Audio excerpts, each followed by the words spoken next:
오늘 제가 오전에 이제 강의록 마무리 좀 하고 저희 아침 신문 보거든요. 아침 신문을 딱 봤더니 중앙일보 단독 톱 기사로 유튜브 중장년 유튜브 기사가 나오더라고요. 근데 인터넷판의 제목은 정당 지지층 가짜 뉴스 믿어버렸다라고 나오는데 진보가 더 쉽게 낚였다 뭐 이렇게 나오더라고요. 그러니까 이런 기사 낼 때도 이게 꼭 정치적 성향을 굳이 보여야 되나 싶은 생각이 들어서 실제 여러 비슷한 실험이 많이 있었어요. 해외에서도 보면 그러니까 이런 거죠. 이제 막 훈련을 좀 시킨 다음에 그 계정에 뭐를 더 이렇게 알고리즘이 쏴주나 봤을 때 뭐 실험에 따라서 진보적인 유튜브 뉴스가 더 알고리즘에 많이 노출이 된다는 것도 있고 보수 쪽이 더 많이 노출이 된다는 거 있고 제가 볼 때 뭐 거의 차이는 없는 것 같습니다. 어찌 됐건 특히 중장년층에서 뉴스를 유튜브로 보는 빈도가 다른 나이층에 비해서 높고 그리고 중장년층에서 주로 유튜브를 본다. 유튜브를 주된 사용 인터넷 미디어의 사용 도구로 이용한다라고 하는 거는 공통적으로 계속 나오는 얘기인 것 같습니다. 결국 그러니까 사람들이 노인층의 유튜브 디지털 미디어 이용에 관심을 가지게 된 게 사실은 저희가 그렇게 노인 자살률이 한 10년, 20년, 30년째 전 세계 OECD 국가 중 최고여도 그 되게 안 좋은 현상이거든요. 근데 계속 노인 1등이에요. 그러니까 노인 자살률이 이렇게 높은 나라는 세계에 거의 없습니다. 근데 잘 안 바뀌죠. 뭐 노인 자살률이 우울증 때문이다 그러면 아니 왜 우리나라 노인만 그렇게 우울한가 이렇게 생각을 하잖아요. 근데 결국은 그래서 노인 자살도 외로움의 문제고 외로움이라고 하는 건 가족의 해체이고 그리고 이제 도시의 해체이고 뭐 이런 사회 문화 경제적 이슈가 결국은 가장 큰 이유라는 거죠. 그래서 우리가 노인 문제를 접근할 때는 병리적 접근보다는 이제 사회 환경적 개인의 심리적 특성이 어떻게 변화하고 있는지를 항상 좀 봐야 될 것 같고요. 저도 노인 환자분들을 많이 보지만 키워드는 외로움인 것 같습니다. 외로움. 왜냐하면 친구도 떠나고 자식도 떠나고 돈도 떠나고 이웃도 떠나고 뭐 이런 여러 가지 그러니까 이별, 분리, 연결이 끊기는 것 이 부분을 어떻게 해결할 것인가 이게 제일 문제거든요. 근데 이제 또 며칠 전에 70대 어머니 한 분이 되게 이쁘장하게 아름다운 어머니세요. 최근에 남자친구가 생기셨다고 남자친구가 몇 살이에요? 물어봐서 60세라는 거예요. 그래서 70대의 친구들이 좀 있었는데 너무 노털들이고 너무 고집도 세고 보수적이고 권위적이었는데 60대 이 새로 사귄 남자친구는 너무 스위트하고 되게 오픈 개방적이고 그리고 자기 얘기를 되게 잘 들어준다는 거죠. 그래서 난 이 사람이 너무 좋다. 근데 자식들이 와서 계속 막 말리고 난리를 친다는 거예요. 그래서 니들이 내 인생을 책임져 줄 것도 아니고 니들 기껏 해봤자 뭐 1년에 두세 번 찾아와가지고 그냥 뭐 용돈 조금 주고 가는데 내 인생에 참견하지 말라 뭐 이런 얘기를 하셨다고 제가 그 어머니를 응원해 드렸죠. 뭐 결혼은 안 하셔도 되지만 남자친구 열심히 잘 사귀시라고.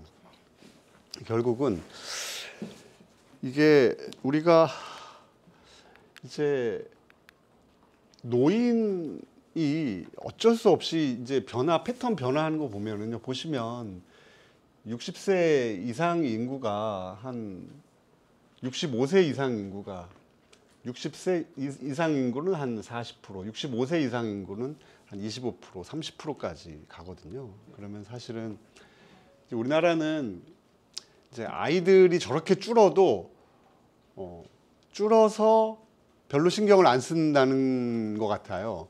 근데 사실 아이들이 줄면 더 신경을 많이 써야 되잖아요. 근데 정치적으로는 어찌됐건 아이들이 줄기 때문에 신경을 안 쓴다는 것 같고 노인은 많아지는데 왜 신경을 안 쓰지? 라는 생각도 드는 거예요. 치매 국가 책임제를 했지만 사실 치매 국가 책임제는요. 제가 볼 때는 뭐 중증 치매 노인 요양 국가 책임제라고 차라리 가던지 그럼 요양이라도 제대로 하거나 근데 이제 치매를 국가에서 다 책임지겠다고 하니까 뭐 사실은 좀 어려운 목표였죠. 그러다 보니까 오히려 치매 요양 서비스의 질 하락이라고 하는 뭐 그런 결과로 귀결이 되는 것 같아요. 그래서 어찌됐건 근데 그 노인층의 삶의 질, 노인층의 외로움의 문제, 이 문제가 앞으로 한 30년, 50년 사이에 가장 큰 사회적 이슈가 되지 않을까. 특히 우리나라는 이제 노인 자살률이 되게 높은 나라고 어떻게든 뭘 해보려고 하긴 하는데, 근데 뭐 예산 쓰는 거 보면 노인 자살률이 떨어질 수는 없어요. 제가 볼 때는. 왜냐하면 실제 독거노인이나 외로움의 문제 이런 부분들을 어떻게 해결할까에 대한 인프라도 없고 대책도 없거든요. 노인 복지 간의 정신건강 프로그램 넣는다고 해결되는 문제는 아니라고 생각을 합니다. 그래서 기본적으로 노인에 대한 에브리싱에 우리가 관심을 가져야 되는데, 노인과 중독. 제가 볼 때 이게 핵심인데요. 인간은 누구나 행복을 원하죠. 노인도 그러하지 않겠어요? 생각해 보면 우리 입장에서는 아유 살 만큼 사줬는데 마지막 10년 인생을 정리하면서 뒤를 돌아보면서 어른답게, 그건 그냥 우리 생각이죠. 아, 죽을 날이 5년밖에 안 남았는데 많이 살아도 어떻게 하면 이 남은 5년을 재밌게 살다가 갈까, 이렇게 생각 많이 하시지 않을까요? 그죠? 근데 이제 모든 재밌는 게 이제 중독성을 가지고 그것이 즉각적인 것이라면 더 심하다는 거잖아요. 노인 인구는 계속 증가하고 있고요. 근데 이제 스마트폰 디지털 미디어는 쉽고 재밌죠. 유튜브는 특히 그러하죠. 유튜브는 정말 그렇습니다. 소리가 나오고 영상이 나오잖아요. 그러니까 글보다 훨씬 재밌고. 근데 노인들이 술은 좋지만 몸을 망가뜨리죠. 그래서 정말 중독자분들도 나이 들어서 아파서 술을 끊는 분들이 많아요. 도박도 아주 재밌는 것 중에 하나지만 돈이 들잖아요. 그러니까 돈이 없는 분들이 하실 수가 없어요. 그에 반해 유튜브는 쉽고 재밌고 돈도 덜 들죠. 어찌 안 할 수가 있습니까? 일로 쏠릴 수밖에 없어요. 저는 이거는 그냥 국룰이에요. 모든 나라의 노인들이 유튜브를 많이 합니다. 이슈가 됐던 거는 뭐 유튜브 알고리즘, 필터 버블, 오늘도 사실은 중장년층의 정치 뉴스 알고리즘이 이제 중앙일보도 메인이었는데요. 이게 이제 외국에서도 이미 연구가 조금 돼 있고요. 주로 이런 연구들이에요. 여기도 보면은 뭐 필터 버블이라고 하고, 그러니까 필터가 알고리즘이라는 게 결국은 이 사람이 원래 선택했던 거, 관심 있었던 것만 집중적으로 계속 준다는 거죠. 그러면은 결국은 이게 말이 알고리즘이지, 내가 좋아하는 거, 내가 관심 있는 거 이외의 것들은 다 필터링을 해가지고 버려버리는 거예요. 그러니까 버블, 필터를 통해서 들어온 것만 풍선처럼 커지는 거죠. 그러니까 결국 이제 이걸로 인해서 착시 현상이 벌어지고 확증 편향이 생기는 거예요. 그래서 필터 버블, 확증 편향, 이게 이제 같이 따라가는 말인데, 특히 뉴스에서 심하겠죠. 다른 것들은 내가 좋아하는 것만 하면 돼요. 근데 뉴스를 어떤 팩트에 근거하기보다는 좋아하는 뉴스, 좋아하는 입장, 지지하는 뉴스만 보다 보니까 이게 정치권의 이슈로 갔을 때는 정치적 편향. 근데 이게 주로 중장년층에서 유튜브로 뉴스를 많이 보다 보니까 중장년층의 정치적 편향이 심해졌다라는 거고, 대체로 중장년층의 정치적 성향이 보수층이다 보니 이제 극우 보수화, 우경화, 유튜브 알고리즘, 필터 버블, 이게 이제 비슷한 개념으로 좀 왔던 거고요. 우리나라 같은 경우에 이제 전통 레거시 미디어에 대한 또 저항으로 약간의 또 좌파적 또 유튜브 미디어가 또 우리나라는 특별히 또 많이 발달이 되다 보니까 양측이 서로 너희들 때문이다 뭐 이런 상황이 있죠. 어찌됐건 이게 이슈가 돼서 유튜브 알고리즘이라고 하는 것이 좀 문제가 있을 수 있겠다라는 게 이제 사회적으로 사실 화두가 던져진 상태예요. 근데 이게 엉뚱하게 뭐 우경화냐 좌경화냐 이런 쪽으로 가면 이건 꽝입니다. 대책은 안 나와요, 그거는. 그래서 우리가 이 이슈를 바라볼 때 그 유튜브 알고리즘에 의한 우경화 이슈로만 바라봐서는 안 되고, 어찌됐건 유튜브 알고리즘으로 제시하는 뉴스가 중장년층이 좀 더 훨씬 더 많이 매몰될 수 있다. 그거는 왜? 중장년층이 유튜브로 뉴스를 훨씬 더 많이 본다. 그리고 유튜브가 쉽기 때문에 중장년층이 가장 많이 하는 컨텐츠이기 때문인 거죠. 근데 실제로도 중장년층이 스마트폰의 이용이 다른 연령대에 비해서 많지는 않아요. 근데 워낙 많기 때문에 85%, 95%까지 가기 때문에 뭐 도토리 키재기입니다. 스마트폰이나 뭐 주평균 시간이나 이런 것들이 다른 연령대보다는 적지만 여전히 계속 증가하고 있다. 그러니까 이건 디폴트로 봐야 된다. 이제는 누구나 다. 그래서 보니까 저는 이게 너무 재밌는데, 보시면 양상이 3, 9세 연령대랑 거의 동일해요. 되게 재밌어요. 보시면 3에서 9세 사이에 동영상 유튜브 시청이 제일 높죠. 그죠? 이용하는 컨텐츠 중에. 그죠?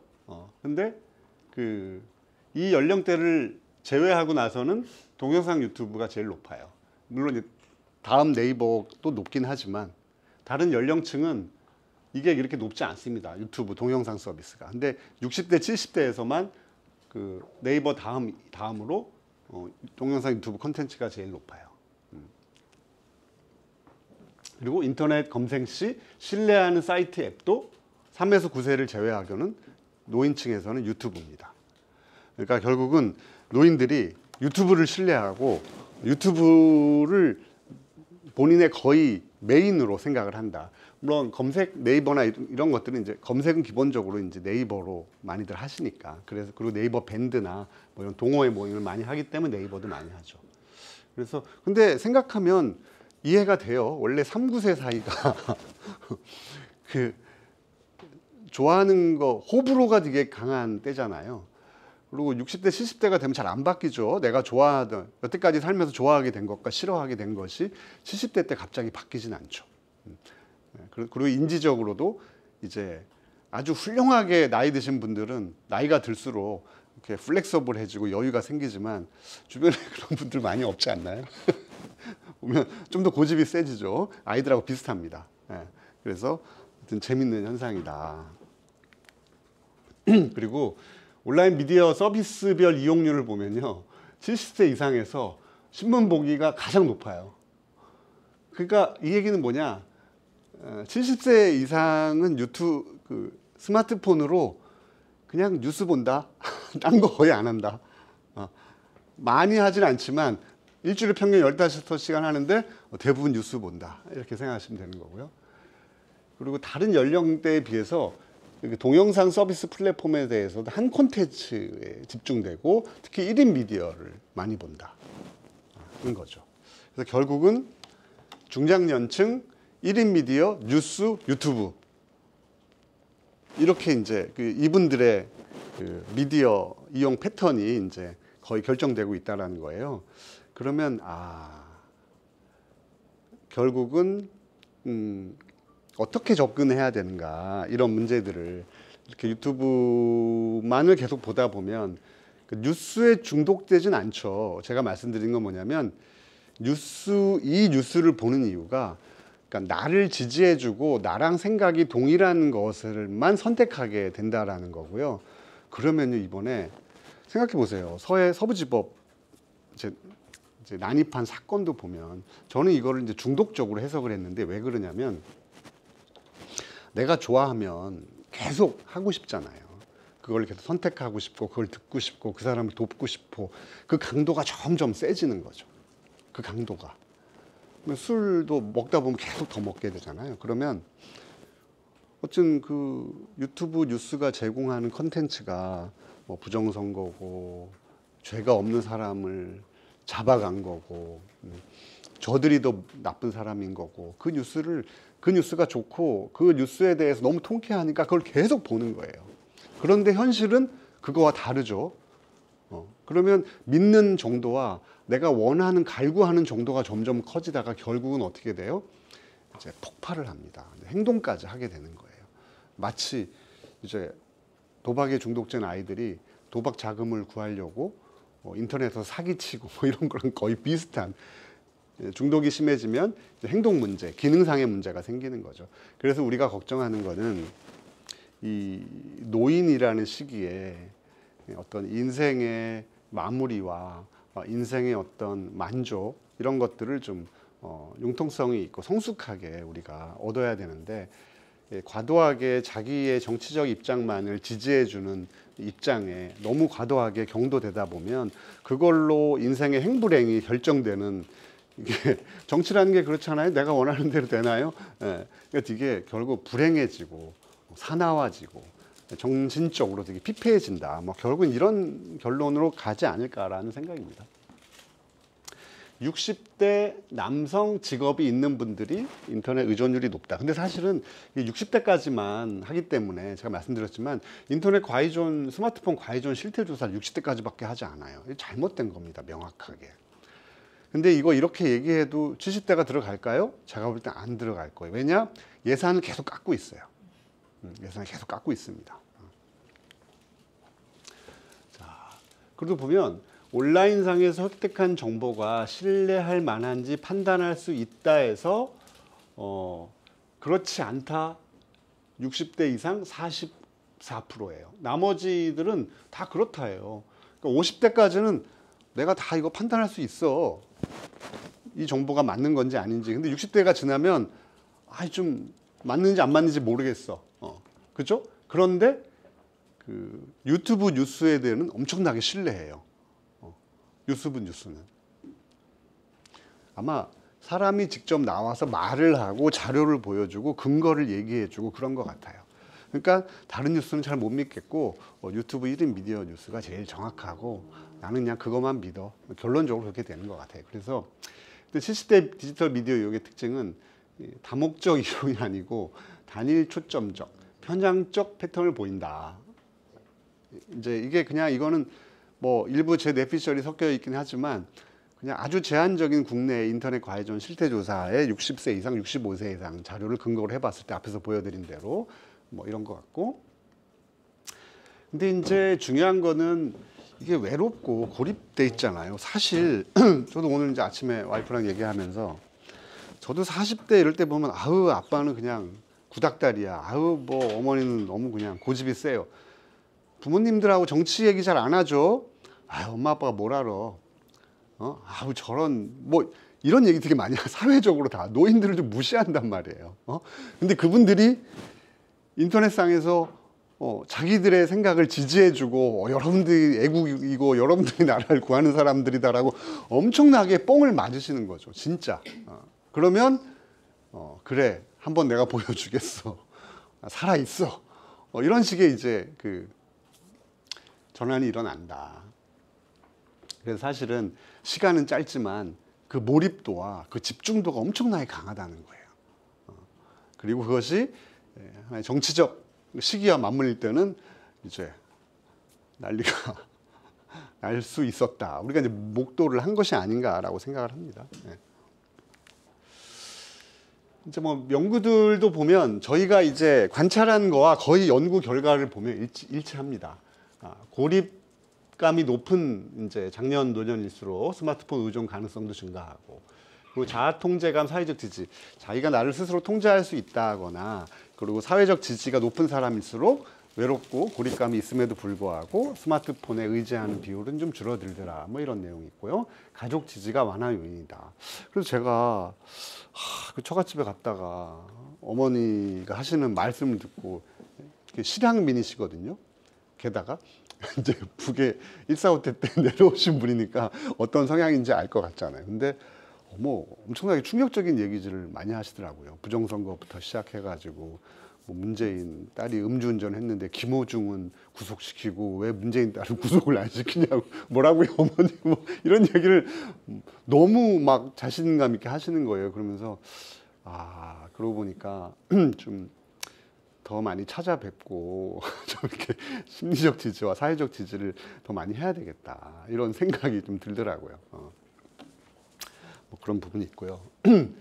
그리고 보니까 첫 번째 건 비슷한, 이제 두 번째 거는 이제 여기저기서 제가 신문 기사 검색한 것들인데, 연구 논문들이나 노인층이 상대적으로 정보 검색에 좀 취약해요. 그러니까 유튜브 추천 알고리즘을 좀 더 덜 비판적으로 수용할 가능성이 높다는 거.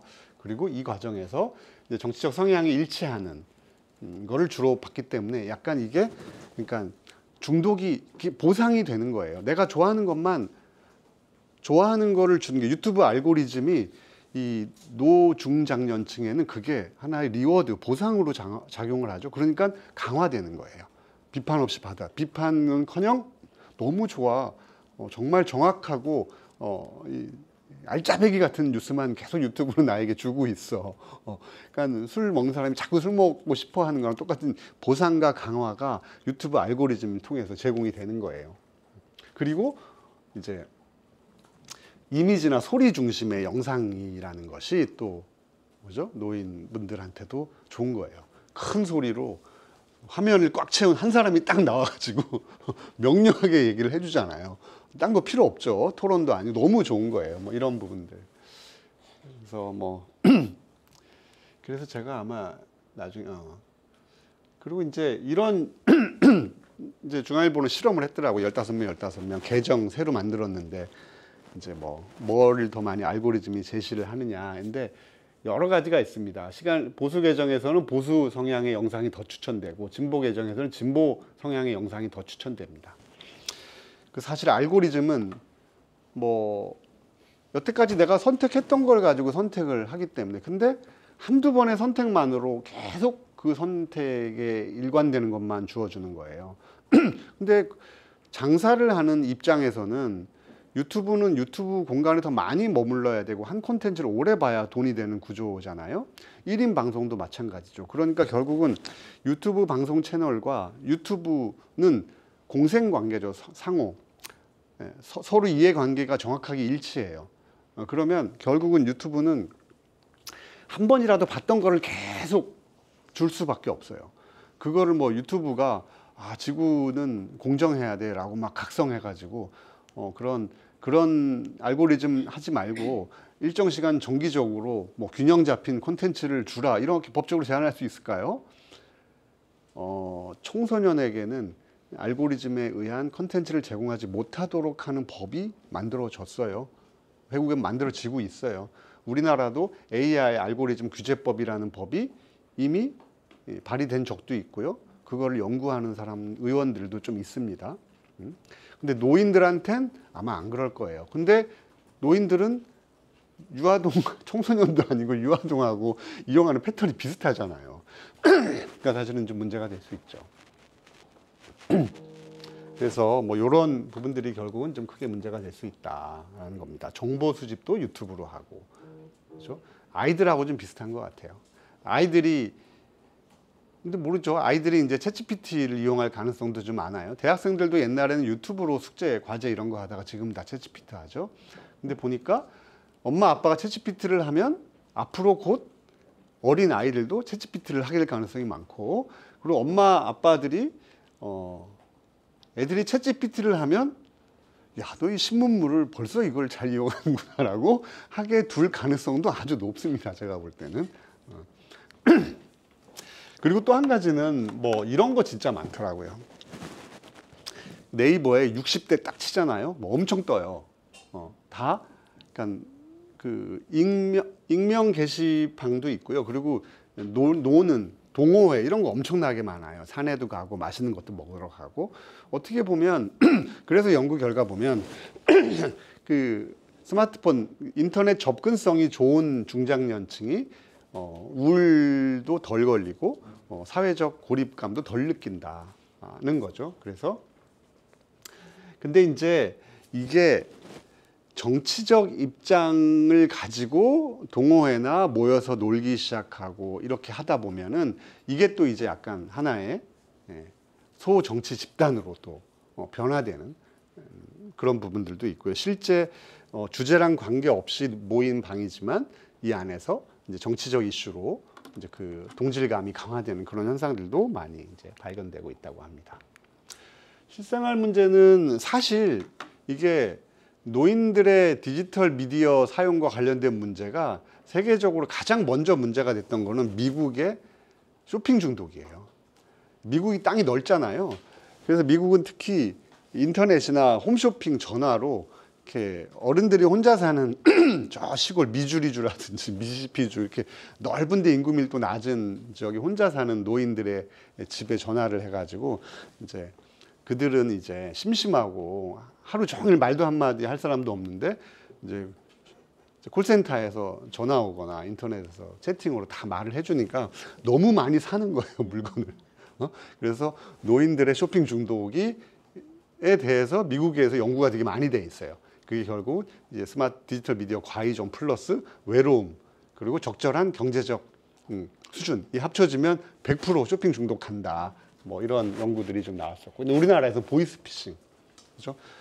결국 이제 모든 범죄 이해관계가 온라인으로 다 모이다 보니까 이런 보이스피싱 문제, 사기 문제 이런 거에 노출이 되게 많이 된 것들이 실제로 많이 나타나고 있어서 이런 일 때문에 이제 그 치매도 아닌데 어머니 아버지를 뭐 그 성년 후견 신청을 하려고 그렇게 오는 분들이 있을 정도예요. 실제 이런 일들이 되게 많이 생깁니다.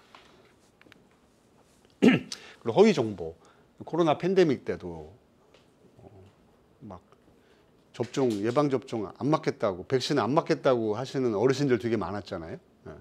다 그런 건 아니지만, 왜냐하면 실제로 부작용으로 여러 가지 이슈가 되긴 했었지만 연령이 높을수록 습득한 건강 정보의 사실 여부를 확인하라는 성향이 현저히 낮아진다. 그죠? 어쨌든 인터넷이 많이 발달되니까 진료할 때 어려운 경우도 많아요. 공부를 너무 많이 하고 오셔가지고 뭐 이 약은 내가 찾아보니까 이런 부작용이 있는데 선생님 왜 이런 약을 저한테 여태까지 주셨어요? 이 약 조현병 약인데 왜 저한테 조현병 약을 주신 거예요? 따지는 어르신들이 점점 많아져요. 아주 이제 빨리 진도를 뽑아야 되는데 그런 어려움도 있고. 그래서 사실은 노인의 디지털에 대해서는 여태까지의 접근은 이제 디지털 리터러시, 항상 정확한 정보를 구별하고 디지털을 잘 쓰는 이런 내용 중심으로 많이 교육이 되고 있었는데, 그보다는 어찌됐건 균형 잡힌 디지털 미디어 생활과 디지털 미디어를 어떻게 사용하고 이걸 통해서 내가 무엇을 얻을 것인지 좀 더 근본적인 어떤 접근이 더 필요하지 않을까 이렇게 생각을 합니다. 실제로 그 미국 대선에 있을 때마다 이제 정치 성향과 관계없이 65세 이상의 사용자들이 가짜 뉴스를 10대보다 훨씬 더 많이 퍼나르더라. 이것들이 이제 영향을 많이 줬을 것이다. 뭐 이런 뉴스들도 좀 있었고요. 국내 대응과 과제인데요. 디지털 배움터라는 게 이제 뭐 정책적으로 이렇게 우리나라가 스마트폰 과의존 종합 대책 이런 거 5년에 한 번씩 세우게 돼 있습니다. 국가정보화진흥법인가요? 근데 거기에서 이제 저런 고령층 장애인 다문화 가정에 이제 관련된 복지관이나 구청 주민센터에 이제 노인 대상 디지털 배움터라고 하는 시스템을 운영하라고 돼 있는데 당연히 그러겠죠. 참여가 편중되고 단발성이고 또 낙인 효과 이런 게 있다 보니까 실제로 700, 900억 원대 예산이 279억으로 대폭 삭감됐죠. 대폭. 24년도에. 그리고 디지털 격차 해소 기반 조성 사업도 줄어들었고, 증액 없고 유지 또는 삭감. 그러니까 문제예요. 계속 사용은 늘어나는데 그 사용의 부작용 그리고 사용을 제대로 하게 만드는 사업의 예산은 계속 줄어들고 있다. 그렇죠? 제가 뉴스를 찾아봤더니 2023년 뉴스더라고요. 그래서 고령층 스마트폰에서 벗어나고 싶다면 스마트 심센터. 근데 제가 볼 때 저 알고 있거든요. 이 스마트 심센터는 이게 유아동 소아 청소년 대상으로 사업을 하는 곳인데 거기도 예산이 다 깎여가지고 지금 사업 수의 대상 수가 줄어드는데 고령층 여기로 오세요? 이건 말이 안 되는데 아마도 그냥 노인들도 할 수 있어요. 이런 것 같고요. 실제 저 예산은 한번 정확한 예산은 뉴스에서 한번 찾아보시면 더 좋을 것 같고요. 근데 제가 그쪽 담당자들한테 물어봤을 때도 예산 대폭 계속 줄고 있어요. 한 3, 4년째 계속 줄고 있습니다. 정책은 뭐 AA 교과서부터 시작해가지고 AI 디지털 뭐 산업 미래 먹거리 어쩌고 하고 있는데 실제 그 부작용을 막기 위한 예산은 줄고 있다. 근데 해외 사례는 이제 대표적인 디지털 포용 전략이라는 용어가 한 2010년대 중반서부터 전 세계적으로 많이 쓰이고 있습니다. 그래서 영국, 싱가포르, 호주, 미국 뭐 이런 모든 나라에서 디지털 포용 정책이라는 거를 하고 있고, 그리고 시니어 디지털 지원 센터 이런 것들, 그러니까 이 일만 전담으로 하는 센터들을 설치해서 지속 가능하게 이게 어르신들의 디지털 미디어 사용법부터 포함해서 디지털 미디어 리터러시를 지원하는 교육들을 나름대로 지속적으로 잘 하고 있습니다.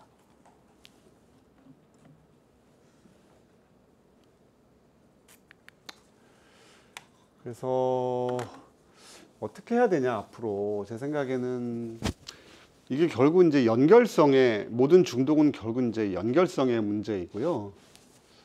저 이제 깔때기란 말을 제가 처음 썼는데요. 깔때기란 말은 그 여성 알코올릭스가 남자에 비해서 훨씬 더 빨리 진행되고 심각한 신체적 합병증이 더 빨리 생긴다. 깔때기 보면 텔레스코픽 이펙트란 말을 쓰거든요. 우리가 위에서는 천천히 돌다가 내려가면 내려갈수록 속도가 확 빨라지면서 쏙 빠져버리잖아요. 근데 제가 볼 때 아주 전형적인 게 결국은 노인들의 디지털 미디어 중독과 이로 인한 여러 가지 문제점은 결국 깔때기 효과가 발생할 것이다라고 볼 수밖에 없어요. 왜냐하면 아까도 말씀드렸지만 노인들의 디지털 미디어 이용 현황이 특정 플랫폼 특정 컨텐츠에 집중돼 있기 때문에 결국은 위에서 천천히 돈다라는 얘기는 이것도 하고 저것도 하고 뭔가 내가 할 게 다양하면 어느 것 한 가지에 많이 쏠리지 않죠. 근데 우리나라 같이 노인을 위한 자원이나 그리고 가족이 해체되고 커뮤니티가 해체되는 이런 우리나라의 이 급격히 변한 사회 문화, 가족, 환경의 변화를 본다면 노인들이 외롭고 고립되어 있고 할 게 없는 대표적인 나라고, 그래서 사실 자살률도 높아졌지만 이게 결국 디지털 미디어 이용 패턴으로 적용이 되면 깔때기 효과처럼 문제가 급격하게 발생하는 아주 빠른 시기에, 그래서 되돌이킬 수 없는, 그것이 뭐 정치적인 거든 뭐 경제적인 거든 관계적인 거든 뭐 심리적인 것이든 그렇게 될 수 있다. 왜냐하면 쉽고 재밌고 빠른 유튜브와 같은 디지털 미디어를 당해낼 수 없기 때문에 그렇다. 수렴될 수밖에 없다.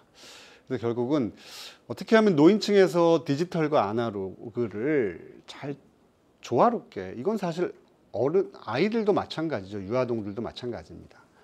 유아동들도 마찬가지고, 그리고 오프라인 연결을 어떻게 늘릴 것인가. 오프라인에서 내가 뭔가 재밌고 즐겁게 노인들이 만족감을 가지고 소외되지 않고 뭔가 사람들도 만나고 관계도 하고, 뭐 치매 노인들뿐만이 아니라 정상적인 에이징을 겪고 있는 노인들에 대한 좀 적절한 오프라인 자원을 어떻게 마련할 것인가. 그리고 비판적 디지털 리터러시 교육. 사실은 생각해 보세요. 이게 앞으로 65세 이상의 노인들이 이제 30~40%까지 늘어날 텐데, 그럼 정치적으로 이분들의 그 생각이 되게 중요하잖아요.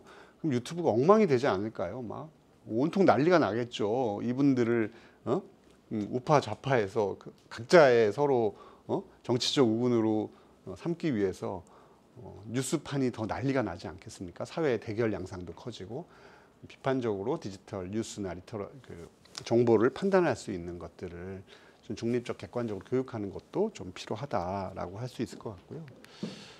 이제 뭐 쭉 생각나는 대로 적어본 대책들은 뭐 꼭 이거가 어디 근거가 있다라기보다는 일반적으로 다른 정책에서 쓰고 있는 것들을 디지털 미디어에 적용한 건데요. 일단 리터러시 교육이 확대가 돼야 되는데, 뭐 동사무소 노인복지관 중심이긴 한데 좀 별도의 센터가 생기면 더 좋겠다라는 생각이 좀 들고요. 2번이 사실은 제일 중요합니다. 2번이. 근데 이제 2번은 디지털 플랫폼 강화. 이게 왜냐하면 애들을 못하게 하거나 엄마가 애들을 감시하도록 책임을 부여하는 거는 거의 힘들어요. 그렇잖아요. 애들이나 노인이나 제가 말씀드렸잖아요. 빠르고 재미있고 쉬운 거를 어떻게 하지 말라고 합니까? 그리고 하지 못하게 해도, 더구나 노인들은 그렇게 안 되죠. 성인이니까요.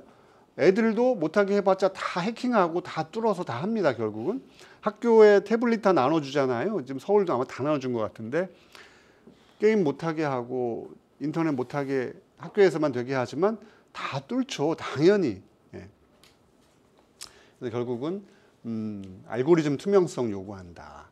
그러니까 우리 알고리즘은 어떠한 법칙에 의해서 이러이런 걸로 제공을 하고 있으니 주의하시기 바랍니다. 특정된 편중된 컨텐츠에 너무 몰입되지 않도록 이용자의 주의를 권고합니다. 이런 말이라도 들어가야 된다는 거예요.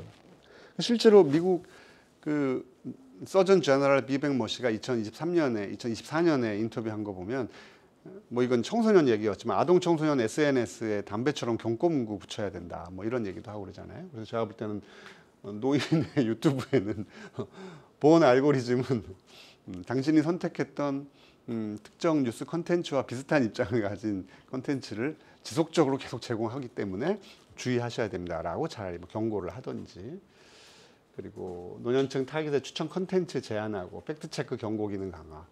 소아청소년에게 하는 거를 노인에게도 하자는 건데 이건 이제 컨센서스가 좀 마련이 필요하겠죠. 어찌됐건 이런 그 플랫폼 책임 강화고 이건 국제적으로도 계속 논의가 되고 있기 때문에 우리나라도 좀 고민을 해봐야 된다라는 거고, 세대 간 연결 프로그램. 그래서 외국 보면 젊은이들이 어르신들에게 디지털 미디어 리터러시나 사용법을 가르쳐주는 프로그램 이런 거를 하는 것도 좀 있더라고요.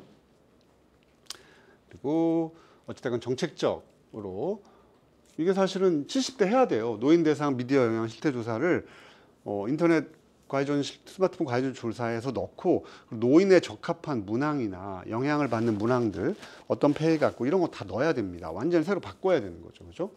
그리고 어찌됐건 근데 이제 어찌됐건 잘 쓰게 하는 게 더 좋아요.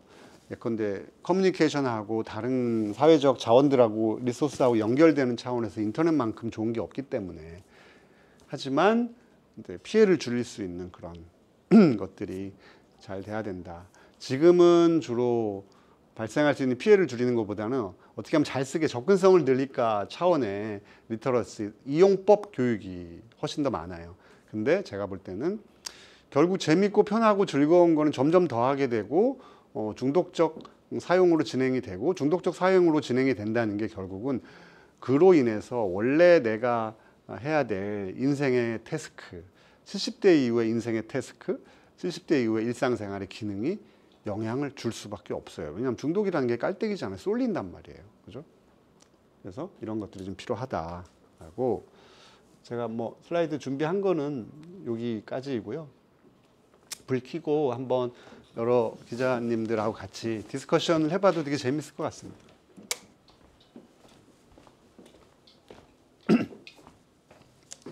저는 예산이 줄었다는 게 제일 약간 충격적이더라고요. 최근에 저도 알게 됐어요. 당연히 늘었을 걸로 생각했거든요. 그러니까 현 정부의 예산 감축, 뭐 이런 뭐 재정 건전화 이런 그거랑도 관련이 있을 것 같긴 해요. 근데 다른 예산 줄어드는, 안 줄은 예산들도 있는데 다른 예산 줄어드는 것보다 좀 더 많이 줄지 않았나.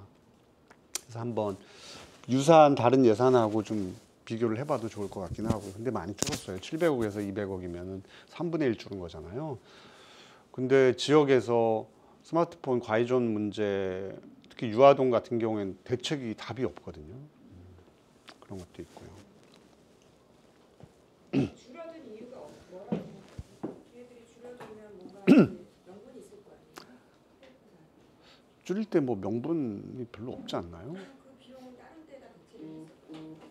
그냥 그 예산을, 이게 국가정보사회진흥원의 스마트 그 역기능 대응 센터 쪽에 내리는 예산이 줄었으니까요.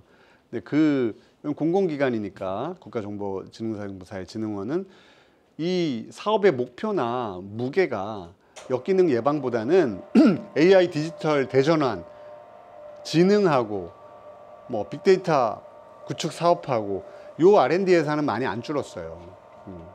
엄청난 데이터들이 내가 볼 때 굳이 이걸 왜 하나 싶은 빅데이터 뭐 R&D 예산, R&D 같지도 않은 R&D 예산 같은 거 엄청 나오거든요. 그냥 데이터 만들어 놓고 우물 파놓고 우물 모으는 과제들이 엄청 많아요. 그게 연구비가 엄청 나거든요.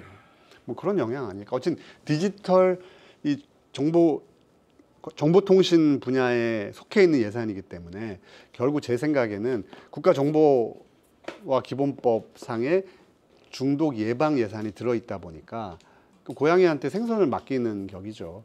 그러니까 계속 줄어요. 게임도 마찬가지. 문체부한테 게임 중독 치료 예방 예산을 편성하라고 넣어놨기 때문에 이들 입장에서 그걸 늘릴 이유가 없죠.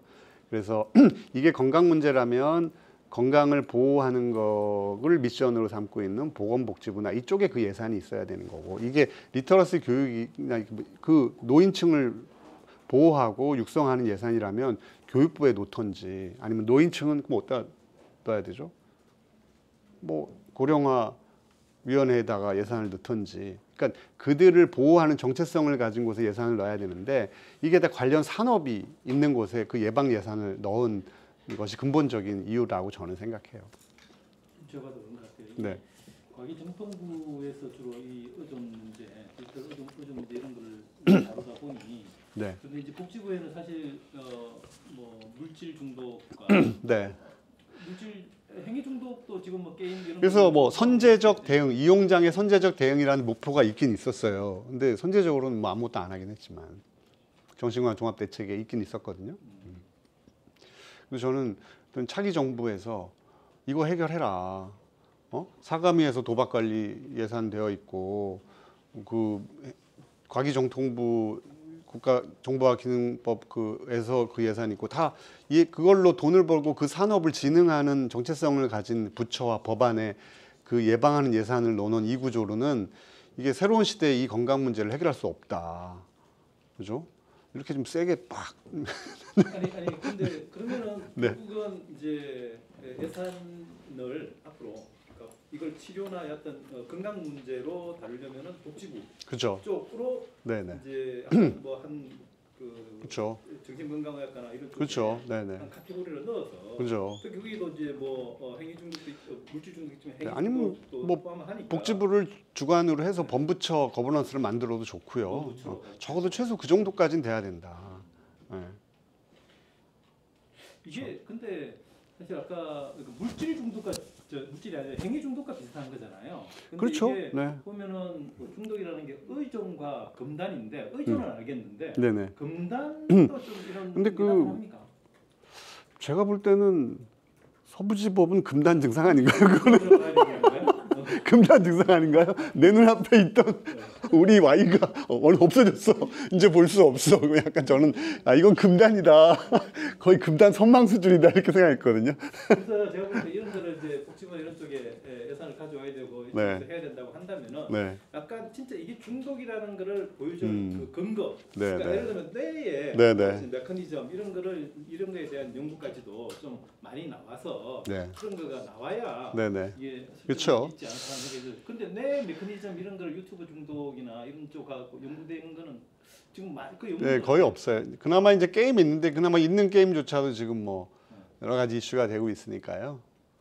그래서 뭐 하여튼 바로 되진 않더라도 최소한 이제 예산이 줄고 있고 문제는 심각한 데 비해서 조사도 안 하고 있고 그러면 이게 뭐 중독이든 아니든 어찌됐건 역기능인데 디지털 미디어를 사람들이 많이 사용하게 되고 즐겁고 재밌고 많이 사용하다 보면 원래 해야 될 거를 놓칠 수밖에 없는 게 인지상정인데 근데 왜 이사 예산을 줄이고 있고 왜 70대는 조사도 안 하고 이건 누가 봐도 상식적으로 명백한 폴트니까 이거에 대해서 지적하고 그거를 좀 복구하고 그리고 심각한 문제를 가지고 있는 경우에는 적절한 서비스를 제공할 수 있는 인프라를 만들고 그래서 이게 디지털 미디어 AI 산업 권장만 할 게 아니라 그 부작용 그 낙사이드에도 관심을 가지고